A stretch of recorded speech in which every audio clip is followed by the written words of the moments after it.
quel que soit ce que nous vivons, quel que soit ce que nous ressentons, quel que soit l'état d'esprit dans lequel nous sommes, que nous soyons en forme ou pas, je suis sûr que nous avons bien fait de venir ce matin dans ce lieu. Corneille, un chef militaire en plein questionnement spirituel, a un jour fait venir chez lui l'apôtre Pierre dans sa maison. Il a réuni ses parents, ses amis intimes. Pierre, qui est arrivé, savait pas trop à quoi s'attendre. Il va lui dire, mais pourquoi m'as-tu fait venir? Et Corneille va lui répondre, nous sommes tous devant Dieu pour entendre tout ce que le Seigneur t'a ordonné de nous dire. D'une certaine manière, ça met la pression, à Pierre. Mais en même temps, ça rappelle une vérité, c'est que Dieu veut nous parler. Et Pierre va commencer en disant, en vérité, je reconnais, Dieu ne fait pas de favoritisme. Mais en toute nation, celui qui le craint et pratique ce qui est juste, lui est agréable. Qui que nous soyons. Si on cherche à comprendre, si on cherche à s'approcher avec nos hauts et nos bas, le Seigneur ne fait pas de favoritisme. Et il nous aime tous de la même manière. Celui qui s'approche, celui qui reconnaît qu'il a besoin, peut le trouver.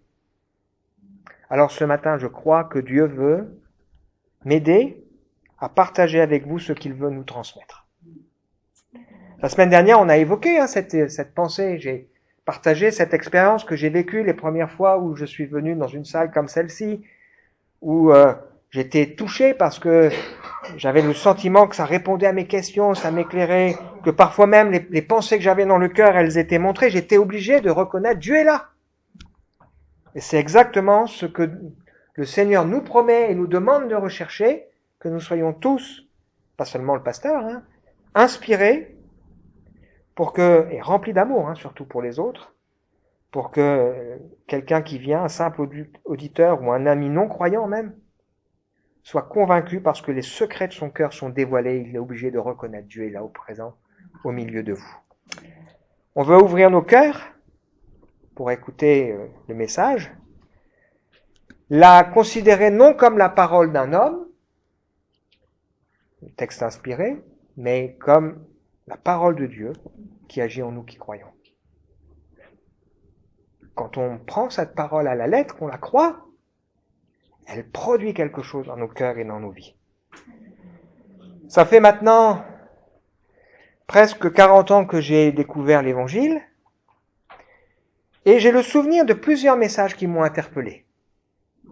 Pas forcément parce qu'ils m'ont touché sur le plan émotionnel. Non.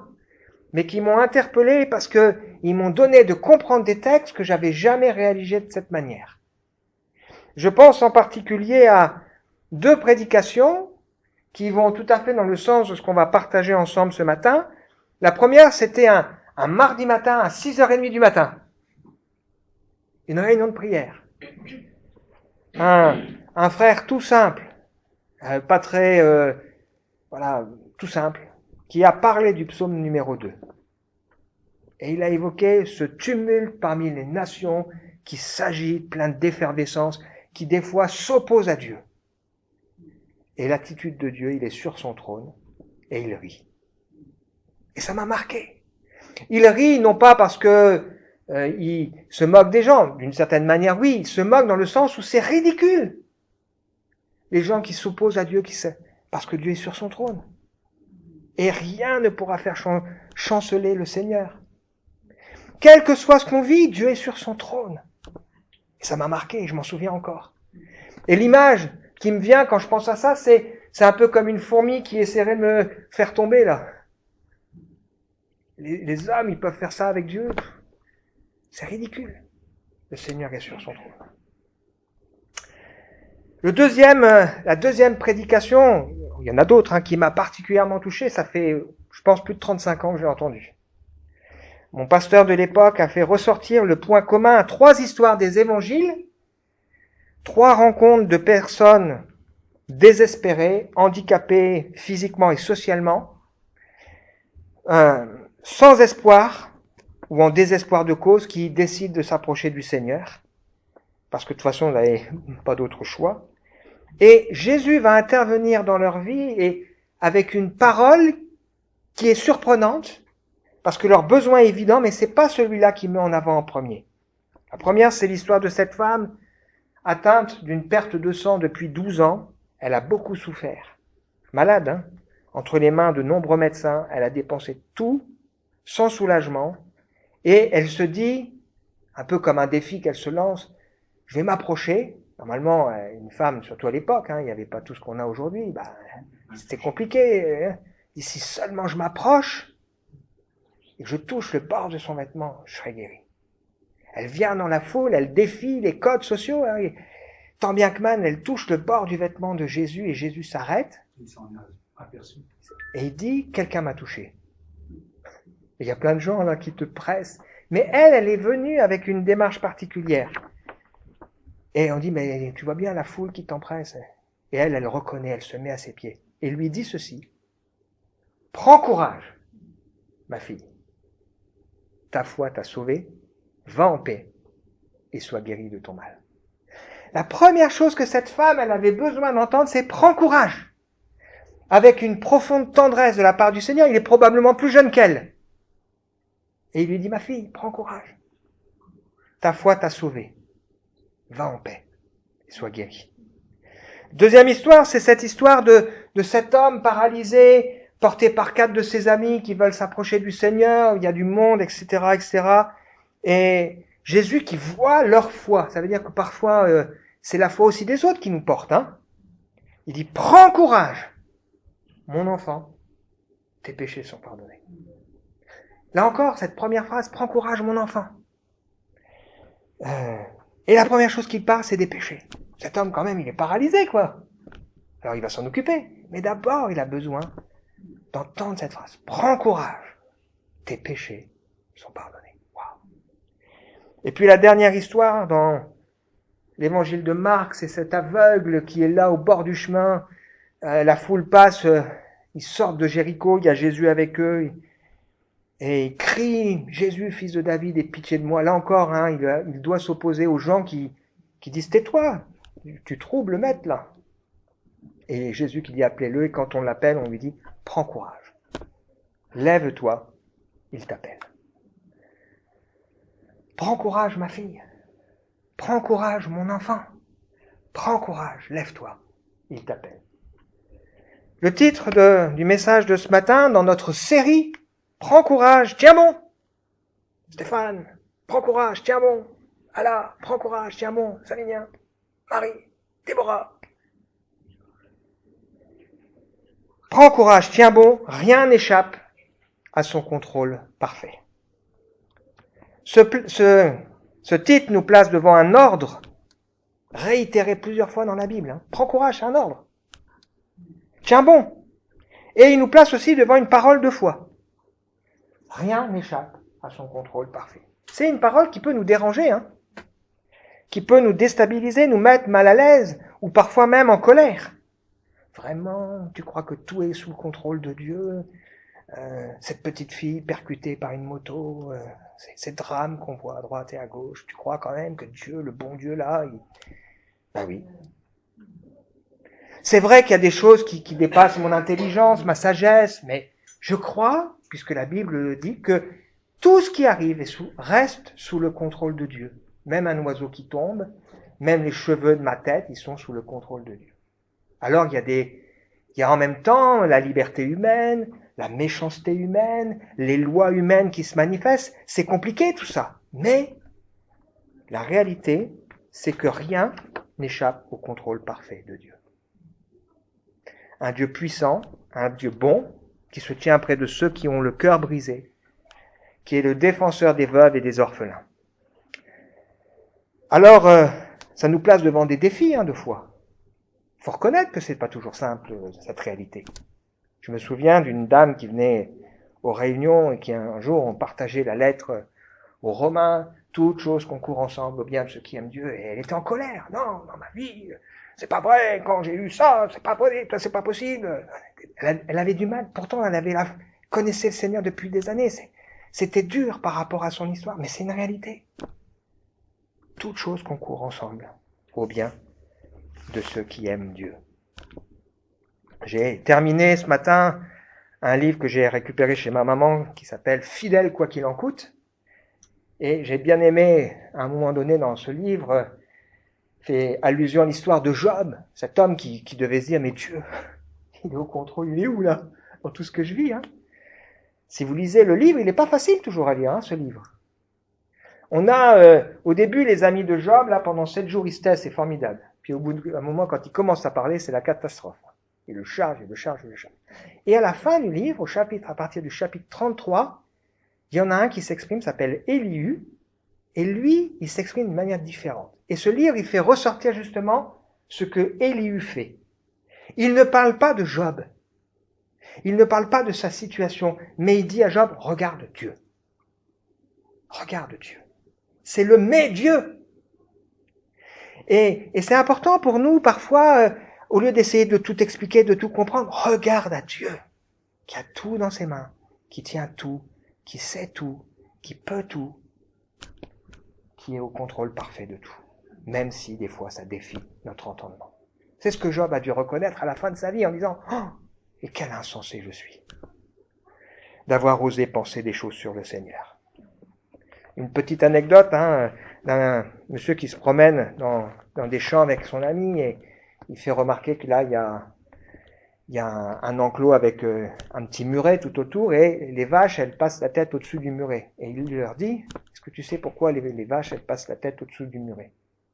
Ben, c'est pour voir ce qu'il y a de l'autre côté, parce qu'elles ne peuvent pas voir à travers le mur. Et des fois il faut regarder au-dessus de nos difficultés, quand on ne peut pas voir à travers. Ça fait écho aussi avec ce qu'on a lu ensemble depuis le début de ce culte. On a vu ensemble qu'on est là pour célébrer la gloire de sa grâce, nous qui avons été choisis avant la fondation du monde, Éphésiens chapitre 1er.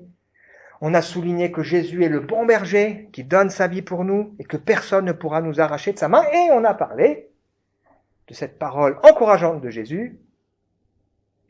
Vous aurez à souffrir bien des afflictions dans ce monde, mais prenez courage. J'ai vaincu ce monde.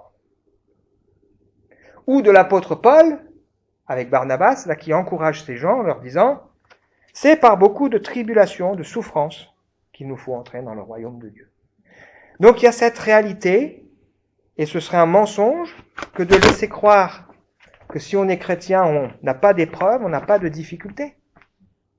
Même si Dieu est souverain, il permet. Le mais Dieu est là. Et puis on a lu aussi, 1 Corinthiens 10, il ne permet pas qu'on soit éprouvé au-delà de nos forces. Ça veut dire que même si c'est compliqué, difficile, etc., il est là avec nous et il nous donne la force de passer. Et puis ce formidable texte d'Ésaïe, 41, ne sois pas effrayé, je suis avec toi, ne sois pas angoissé, je suis ton Dieu. Je t'affermis, je viens à ton secours, je te soutiens de mon bras qui fait justice. Je te soutiens de ma main droite. Je te dis, sois sans crainte. Je suis là pour t'aider. Je suis ton aide, celui qui te délivre. Waouh! Apprenez-le par cœur. Alors on poursuit la découverte de ce que Dieu veut pour notre vie, comment entrer dans le terrain des promesses de Dieu à travers l'histoire de Josué. On est au chapitre 11, on va regarder le chapitre 11 et le chapitre 12. 2 chapitres, un livre entier qui exprime ce qu'est la foi chrétienne, qui consiste à prendre courage, à tenir bon et à aller prendre les victoires que le Seigneur nous a données, parce qu'il y a des promesses qui sont aussi à conquérir. Un livre qui, quelque part, met en lumière le combat de la foi. Les erreurs de jugement. Bon, c'était eux, nous, on n'en fait pas. Les échecs, parfois. Nous avons tout qui marche. Les incompréhensions, nous, c'est facile. Non. C'est quand même intéressant, la dernière fois, on a souligné à travers le chapitre 10 que c'est un chapitre qui commence avec une success story, et c'est-à-dire que Josué et le peuple remportent des victoires. Il n'y a pas de détails de ça. Chapitre 11 et chapitre 12, c'est pareil. Parce que c'est pas ça qui est le plus important. Ce qui était important, c'est de nous montrer qu'une fois qu'ils ont compris les clés, ça marche. Mais ce qui était important, c'était aussi de nous montrer les combats qu'il y a dans nos cœurs. Parce que c'est ça qui nous aide. Quelque part, sans doute, ça nous parle de ce qu'est une foi équilibrée. ne présente pas des hommes ou des femmes qui sont des gens à qui tout a été facile, mais des hommes et des femmes qui ont appris dans les épreuves, dans leurs erreurs, dans leurs chutes, qui se sont relevés parce qu'ils ont pris courage, ils ont tenu bon et ils ont avancé avec le Seigneur. Le plus compliqué, c'est ce qui va se passer maintenant, mais vous allez voir, pour Josué et le peuple, ça va passer comme une lettre à la poste. Parce qu'il a compris. Et des fois, on a besoin aussi de voir ça. Des fois, c'est pas les choses les plus compliquées qui sont plus compliquées pour nous. Hein. Des fois, des choses simples, elles nous enquiquinent. Hein. On va pas tout lire, évidemment, mais quelques extraits. Lorsque Jabin, le roi de Hatzor, apprit les victoires de Josué, il envoya des messagers à Yobad, roi de Madon, au roi de Shimron et d'Ashpat, ainsi qu'à ceux qui étaient établis dans la région montagneuse du nord, dans la plaine du Jourdain, au sud du lac de Génézareth, dans la plaine côtière, et sur les coteaux de Dor à l'ouest. Il adressa des messages aux Cananéens établis à l'est, à l'ouest, aux Amoréens, aux Hittites, aux Phérésiens, aux Jébusiens établis dans la région montagneuse, et aux Éviens établis au pied de l'Hermon dans la région de Mitzpah. Tous ces rois se mirent en campagne avec leurs armées au complet.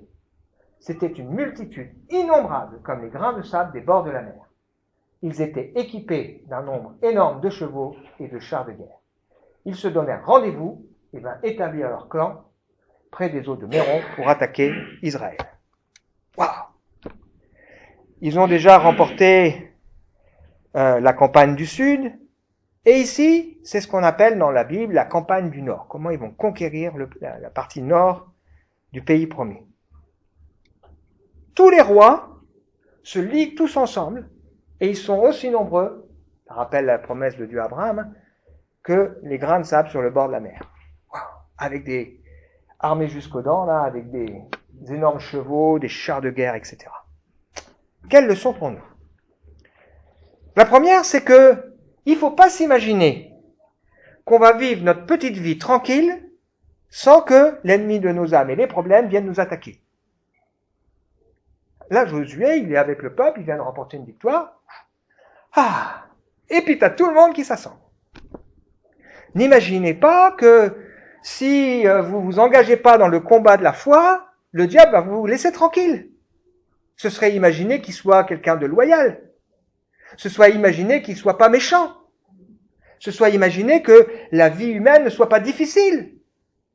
Donc, même si on n'est pas zélé pour le Seigneur, le diable, de toute façon, qui est l'ennemi de Dieu et des hommes, qui est méchant, qui est mauvais, qui est un lion rugissant, qui est quelqu'un qui veut déchirer, dérober, égorger, détruire, de toute façon, il va nous attaquer.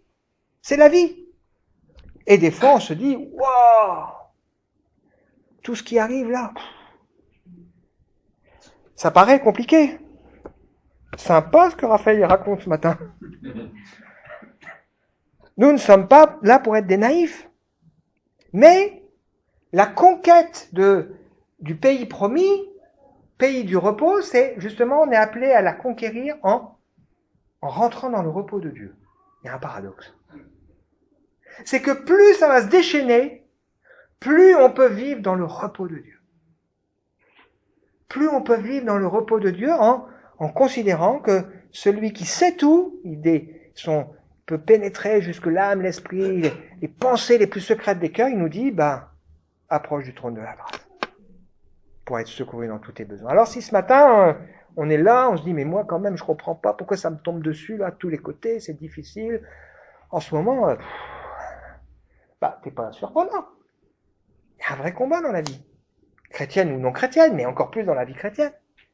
Tu peux entrer dans le repos de Dieu. En considérant rien n'échappe à son contrôle parfait. Alors prends courage. Tiens bon, parce que oui, il faut prendre courage et tenir bon. En décidant de s'appuyer sur le Seigneur. N'aie pas peur, va dire le Seigneur, on lit justement ensemble, l'Éternel dit à Josué, n'aie pas peur. Demain à cette heure-ci, je les livrerai tous blessés à mort au pouvoir d'Israël. Tu couperas les jarrets à leurs chevaux et tu brûleras leurs chars. Josué et toute son armée vinrent attaquer leurs ennemis par surprise près des eaux de Méron et se ruèrent sur eux. L'Éternel les livra au pouvoir des Israélites qui les battirent en les poursuivant jusqu'à Sidon la grande ville, jusqu'à Mitzrephoth Maïm et jusqu'à la vallée de Mitzpah à l'est. Ils leur infligèrent une défaite totale au point de ne leur laisser aucun survivant.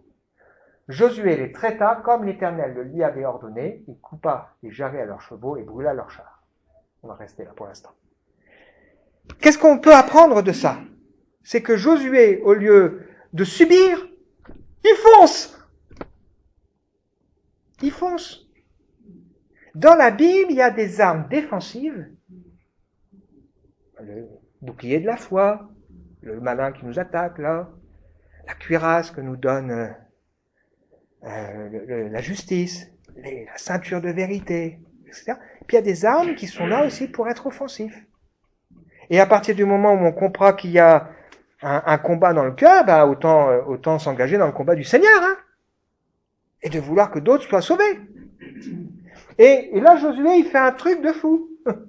Il y a une multitude devant lui qui dit on va l'attaquer, tu vas voir Josué, et lui il dit on y va. Mais la différence, c'est que Dieu est là. Et il dit n'aie pas peur, je les livrerai tous entre tes mains. C'est Dieu qui combat et qui donne la victoire. Alors pourquoi il va demander à faire mourir les chevaux, brûler les chars? Parce que le Seigneur ne voulait pas que par la suite, Josué et le peuple s'appuient sur ses chars et sur ses chevaux. Mais qu'ils comprennent que dans sa vie, il dépend du Seigneur. Et il avait dit ça aussi à Salomon, hein, il ne faut pas qu'il y ait trop de chars. Parce que sinon, les hommes, ils s'appuient sur leurs chars et leurs chevaux, mais nous choisissons de nous appuyer sur Dieu. Et des fois, Dieu, dans nos vies, fait ça. Il nous demande de couper avec des secours humains qui nous rassurent, qui nous donnent de penser que là, on va pouvoir maîtriser, et qui font l'inverse de ce qui serait nécessaire, c'est de nous apprendre à dire, Seigneur, de toute façon là, il n'y a que toi. Je n'ai que toi seul, Seigneur. J'ai besoin de toi. C'est l'humilité. L'humilité. Et dans ma vie, comme dans votre vie, Dieu qui m'aime veut m'apprendre à m'appuyer sur lui, à le laisser faire et agir. Je ne veux pas m'appuyer sur mes chars et mes chevaux, sur mon intelligence, sur mon expérience. Non, je veux m'appuyer sur le Seigneur. Il n'y a que lui qui peut attirer des personnes, il n'y a que lui qui peut sauver, il n'y a que lui qui peut toucher mon fils et ma belle-fille, il n'y a que lui qui peut sauver ma fille, il n'y a que lui qui peut sauver mon père qui veut rien savoir de l'évangile, qui peut donner du sens à la vie de mon frère. Il n'y a que lui qui peut faire ça. Vous mettez vos problèmes, hein, dans ma maladie, non. Il n'y a que lui. Alors, prends courage. Tiens bon, laisse pas les bras. Rien n'échappe à son contrôle parfait. Il prend les devants et il fonce pour les attaquer. Dans ma vie, je ne sais pas vous, mais moi j'ai pas envie de subir.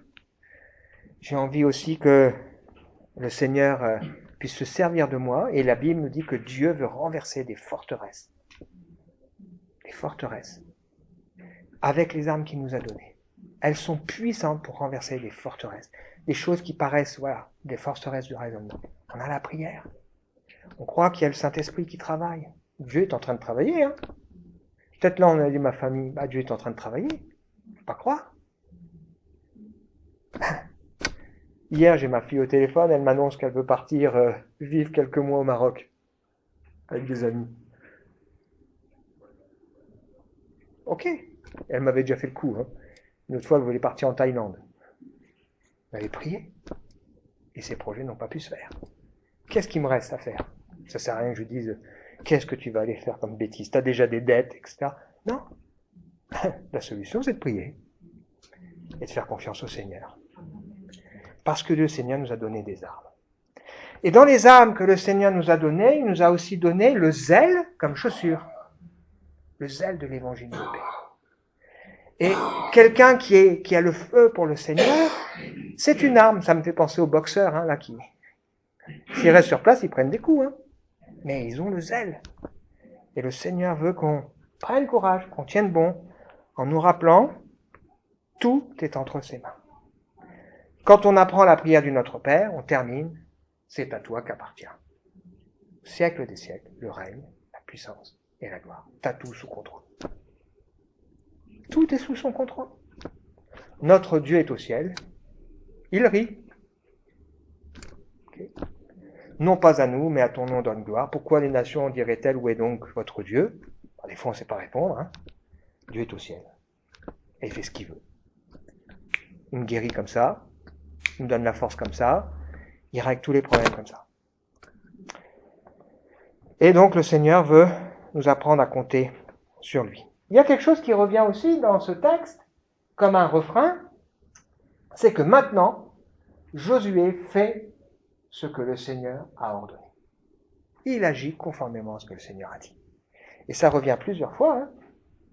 Cette même époque, sur le chemin du retour, il s'empara de Hatzor, capitale de tous ses royaumes, il tua son roi par l'épée, il frappa au tranchant de l'épée tous les êtres vivants qui s'y trouvaient, sans laisser âme qui vive, pour les vouer à l'Éternel.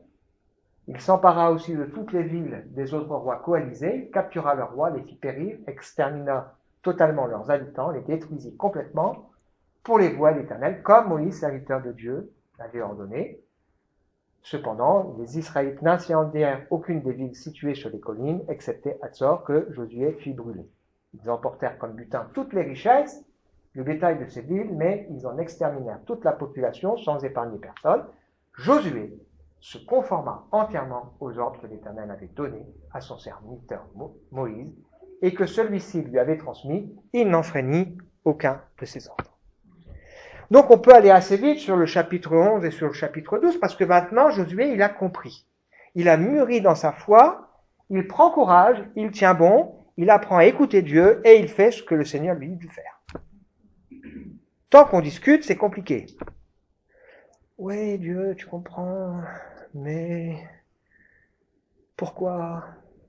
Et si on dit mais Dieu, et qu'on dit maintenant, allez, je veux faire ce que le Seigneur m'a demandé de faire. Alors, Dieu va faire mourir tous ces gens parce que ce sont des gens méchants, des idolâtres, des gens pervers, des gens corrompus. Hein. C'est pas parce qu'ils sont des innocents, hein, évidemment. Hein. Le Seigneur savait, il a donné du temps. Il avait annoncé à Abraham 400 ans avant d'agir. C'est la pomme pourrie dans le panier. C'est ça. Et pourtant, Dieu tend la main. Hein.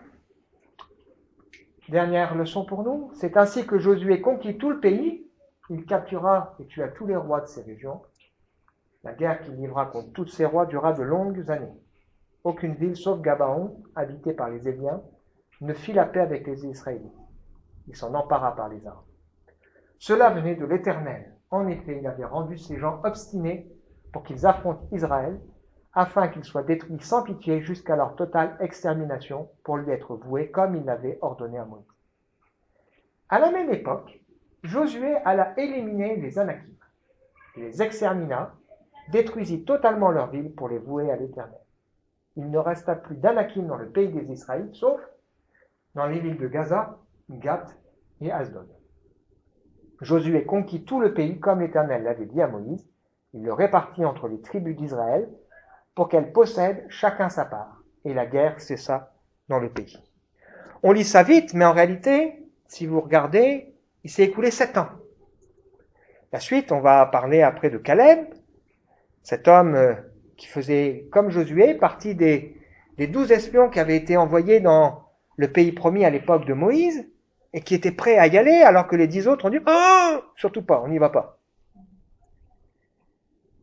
Et Caleb, quand on regarde l'âge qu'il a, hein, donc il avait 40 ans quand il a été envoyé comme espion, il a erré avec cette génération 38 ans dans le désert, et à 85 ans, il a encore la patate pour dire « Moi, je veux prendre ma part ».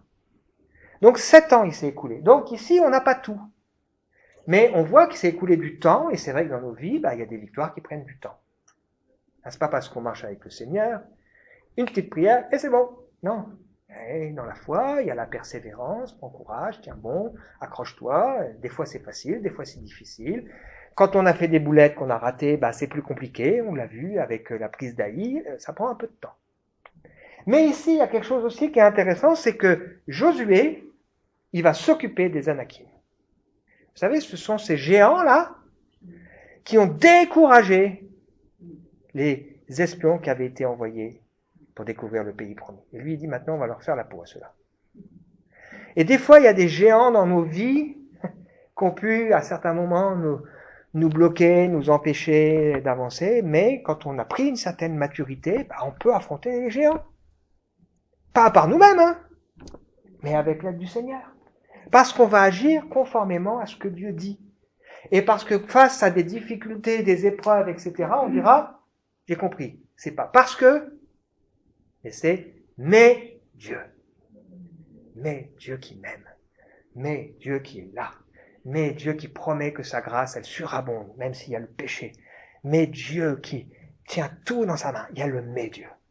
Et on peut donc aller au bout des choses. Le chapitre 12 reprendra toute la liste. Il y a même des rois qui ne sont pas mentionnés ici. 31 rois que Josué, le peuple, va combattre. Et donc il va prendre la victoire. Prends courage. Tiens bon. Rien n'échappe à son contrôle parfait. Même si tu ne le vois pas, même si tu ne comprends pas. C'est d'ailleurs ce que dira Élie à Job. Bien que tu ne le vois pas, Job, ta cause est devant Dieu. Attends-toi à lui. Job, où étais-tu quand Dieu il a fondé la terre et qu'il a fait avec sagesse? Tu ne sais rien, tu n'es pas là. Fais confiance à Dieu. Et cet homme a eu le bon réflexe, ça peut nous donner aussi des pistes quand on veut encourager les gens, au lieu d'essayer de comprendre, d'expliquer pourquoi, machin, on va dire, non, attends, regarde à Dieu. Il t'aime, il a donné son fils, il est venu te chercher, il a agi dans ta vie, il a pardonné tes péchés, tu t'es engagé, il a mis sur ta route des frères et sœurs. Il t'aime, quoi. Et il n'a pas donné sa vie pour rien. Conclusion. Dans quel domaine a-t-on besoin ce matin de prendre courage? Et de regarder à celui qui est au contrôle de tout. Parce que c'est la vérité. Même si des fois, mon intelligence, c'est des fois complexe. Jean évoque, dans sa première lettre, 3 stades de la marche avec Dieu et de la maturité. Il dit les petits enfants, c'est ceux à qui les péchés sont pardonnés. Prends courage, ma fille. Prends courage, mon enfant, tes péchés sont pardonnés. Vous savez, ces 3 histoires dont on a parlé. Le deuxième stade de la vie chrétienne, ce sont les jeunes gens. Alors, il n'est pas question d'âge ici, il est question de maturité.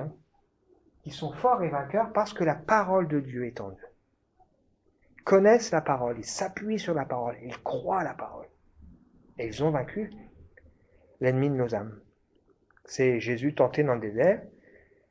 Le diable lui dit, Dieu a dit, mais il dit non, mais il est écrit, il connaît. Et puis enfin, les pères, ce sont ceux qui reconnaissent celui qui est là dès le commencement. C'est-à-dire qui, dans leur vie, reconnaissent Dieu a tout sous contrôle. Des fois, ça nous défie. Dans ma vie, dans les moments compliqués, difficiles que j'ai pu connaître, traverser, mais aujourd'hui, je dis merci Seigneur. Et demain, je dirai encore merci pour d'autres choses. On termine avec ces 2 textes. Que Dieu soit remercié, lui qui nous fait toujours triompher en Christ, et qui propage partout à travers nous le parfum de sa connaissance. Nous sommes en effet pour Dieu la bonne odeur de Christ, parmi ceux qui sont sauvés et parmi ceux qui périssent. Ce texte, il fait allusion à une coutume qu'il y avait avec les empereurs romains, là, quand ils avaient remporté une victoire. Donc ils défilaient, il y avait les vaincus qui étaient devant, les vainqueurs qui étaient derrière, et puis il y avait des odeurs. Et donc pour ceux qui étaient vainqueurs, c'était la bonne odeur de la victoire, et pour ceux qui étaient perdus, c'était l'odeur de la défaite. Et ce texte, il dit, dans tes difficultés, regarde au Seigneur qui est le grand vainqueur et qui nous associe à sa victoire. Paul, quand il parle du péché, malheureux qui me délivrera, grâce soit rendue à Dieu. Il n'y a plus de condamnation si je suis en Jésus-Christ. Il m'a donné la loi de l'Esprit de Dieu. Et quand il pense ici, il dit, mais Dieu, il a triomphé. Et donc, dans la lettre aux Romains, il y a un texte qui est quand même remarquable. Il dit que Dieu mettra bientôt Satan sous nos pieds. Il n'est pas seulement une question des pieds de Jésus, Romains 16, mais sous nos pieds à nous, parce qu'il nous associe à sa victoire. Et puis ce texte d'Ésaïe, hein, quant à toi, mon serviteur que j'ai choisi, descendant d'Abraham, mon ami, toi que je suis allé chercher aux confins d'Épinal, que j'ai appelé de ses extrémités, quand on ne pouvait plus, toi à qui j'avais dit, tu es mon serviteur, je t'ai choisi, pas rejeté. Ne sois pas effrayé, je suis avec toi, ne sois pas angoissé, car moi je suis ton Dieu, je t'affermis, je viens à ton secours, pour sûr, je te soutiens de mon bras droit qui fait justice. Amen. On veut prier? Prends courage, tiens bon. Rien n'échappe à son contrôle. Seigneur, ce matin, tu nous invites les uns et les autres à répondre à cet ordre, hein, cette injonction que tu nous donnes de prendre courage. Tu nous invites à regarder peut-être nos épreuves, nos difficultés, ces situations qui paraissent insolubles à vue humaine, et tu nous rappelles, rien n'échappe à ton contrôle. Seigneur, ce matin, je choisis dans ma vie de déposer à tes pieds mes soucis, mes fardeaux, et je choisis dans ma vie d'entrer encore aujourd'hui dans le repos de Dieu. C'est pas un repos inactif, c'est ce repos où je choisis de te dire, Seigneur, agis dans toutes ces situations que tu connais. Seigneur, chacun de nous, on peut mettre probablement des choses derrière ces mots.